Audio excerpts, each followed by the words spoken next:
माझं नाव ओम Rajendra बालोदकर. DMIT taste केल्यानंतर काय फरक पडला तुम्हाला? काय काय क्लॅरिटी आली करिअरबद्दल ओम तुम्हाला? त्याच्यामध्ये माझ्या ज्या स्ट्रेंथ्स आहे त्याच्याबद्दल मला माहिती हम्म. पडलं. जो एरिया माझा स्ट्रेंथ असणार आहे तो त्या एरियाचा. ओके. काय तुमचे स्ट्रेंथ काय काय माहिती पडले तुम्हाला?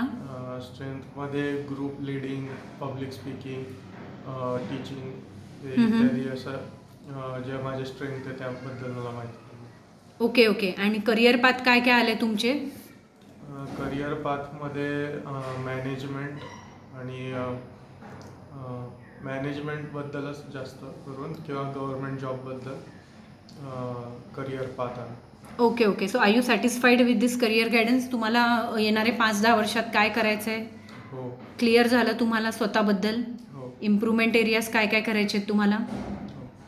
काय काय सांगितलं इम्प्रूव्हमेंट एरियाजमध्ये? इम्प्रूव्हमेंट मध्ये इंटरपर्सनल स्किल्स इम्प्रूव्ह करायचे, बॉडी लँग्वेज, पर्सनॅलिटी हे स्किल्स इम्प्रूव्ह करायचे.